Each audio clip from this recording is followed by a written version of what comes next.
মিনহা খলাকনাকুম ওয়া ফিহা নুঈদুকুম ওয়া মিনহা নুখরিজুকুম তারাতান নুখরা। আমরা বলি ও আল্লাহর বান্দা, এই মাটি থেকে তোমাকে সৃষ্টি করা হয়েছে, আবার এই মাটিতে তোমাকে ঢুকিয়ে দেওয়া হলো, আবার একদিন এই মাটি থেকে তোমাকে জীবন্ত করে উঠানো হবে। এই কথাগুলো বলি না? আচ্ছা, মরা মানুষের এই কথা বলার মধ্যে কোনো উপকার আছে নাকি? কথা কয় না। মরা মানুষের এই কথাগুলো বলার মধ্যে কোনো উপকার আছে? যার অ্যাক্সিডেন্ট করে পা ভেঙে গেছে, মোটরসাইকেল চালাচ্ছে, গিয়ার দিচ্ছিল খুব জোরে, ও গিয়ার দেওয়ার আগে ওর সাবধান করিনি, ও অ্যাক্সিডেন্ট করার পরে ওর বলছে খবরদার জোরে চালাবি না, জোরে চালালি বলে অ্যাক্সিডেন্ট হবে, আর অ্যাক্সিডেন্ট হলে পা ভেঙে যাবে। ওর তো পা ভেঙে হাসপাতালে পড়ে গিয়েছে, এই কথা সাবধান করলে ওর মেজাজ খারাপ হয়ে যাবে না? কথা কয় না। তো যে মরিয়ে গেছে ও যখন বলা হয় মিনহা খলাকনাকুম ওয়া ফিহা নুঈদুকুম ওয়া মিনহা নুখরিজুকুম তারাতান উখরা, ওগো আল্লাহর বান্দা, এই মাটি থেকে তোমাকে জীবন্ত করে উঠানো হয়েছে, আবার এই মাটি থেকে সৃষ্টি করা হয়েছে, মাটিতে ঢুকাই দেওয়া হলো, আবার মাটিতে তোমার টাইনে তোলা হবে একদিন জীবন্ত করি। এই কথা বললি ও যদি হাত তুলতে পারতো ঠাস করে চড় কষি দিত, ওই তো বিয়াদব। আমার তো খেলা ফাইনাল, তোদের হিসেব তোরা কর, ঠিক না বেঠিক? আমার তো আজকের তা শুরু, সাবধান তোরা হ, কারণ বিপদ হইতে কখন বিপদ হবে বলে কয়ে আসবে। আমরা এই আয়াতটা কবরের কাছে নিয়ে যেয়ে লাগালাম। কেন লাগালাম? আমি চিন্তা করলাম আয়াতটা তো পড়ি, একটু খুঁজে দেখি ব্যাখ্যায় শিক্ষায় কি আছে। খুঁজে দেখলাম এই আয়াতটা আসলে সবচেয়ে পাওয়ারফুল জায়গায় পড়ার জন্য নাজিল হয়েছে, আর আমরা সবচেয়ে যেই জায়গায় কোনো বললে কোনো কিছু বলবে না, কোনো কিছু করবে না, সেই জায়গায় যেয়ে পড়ি। সবচেয়ে কোথায় বলার জন্য নাজিল হয়েছে? পাওয়ারফুল। কোন পাওয়ারফুল? আল্লাহর নবী মুসা আলাইহিস সালামকে আল্লাহ রাব্বুল আলামিন নবী করে পাঠালেন, সাথে হারুনকেও নবী বানিয়ে দিলেন, আর বললেন যাও তাড়াতাড়ি ফেরাউনের কাছে যাও, যে ফেরাউনকে সাবধান করো, সে তো বর্ডার ক্রস করেছে, বাউন্ডারি ক্রস করেছে।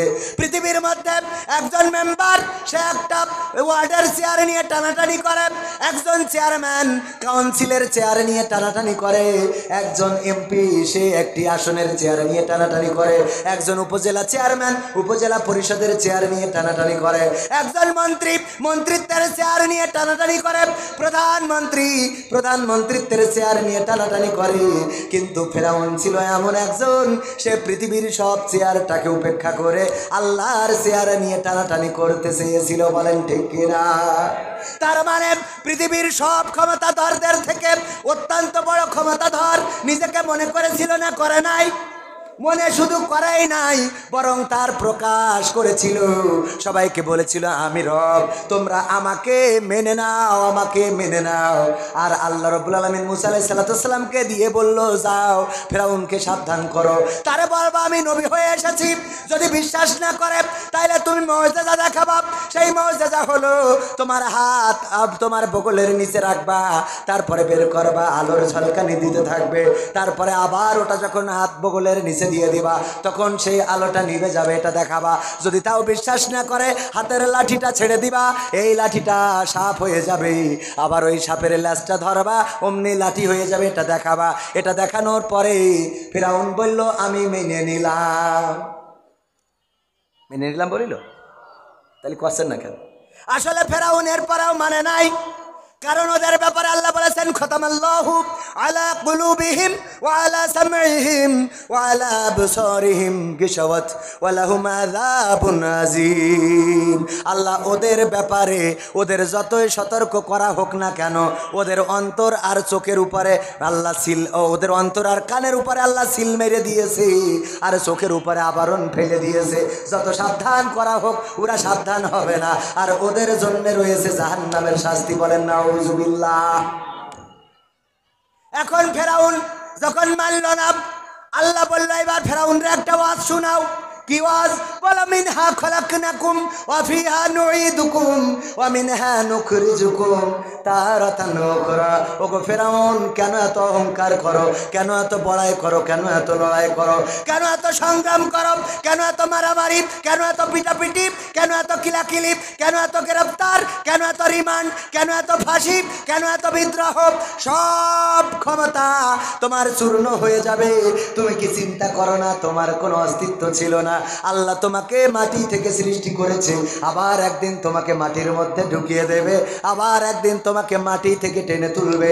এই কথা সতর্ক করার জন্য, ফেরাউনের কাছে বলার জন্য আল্লাহর নবী মুসা আলাইহিস সালামের কাছে এই আয়াতটা নাজিল করেছিল।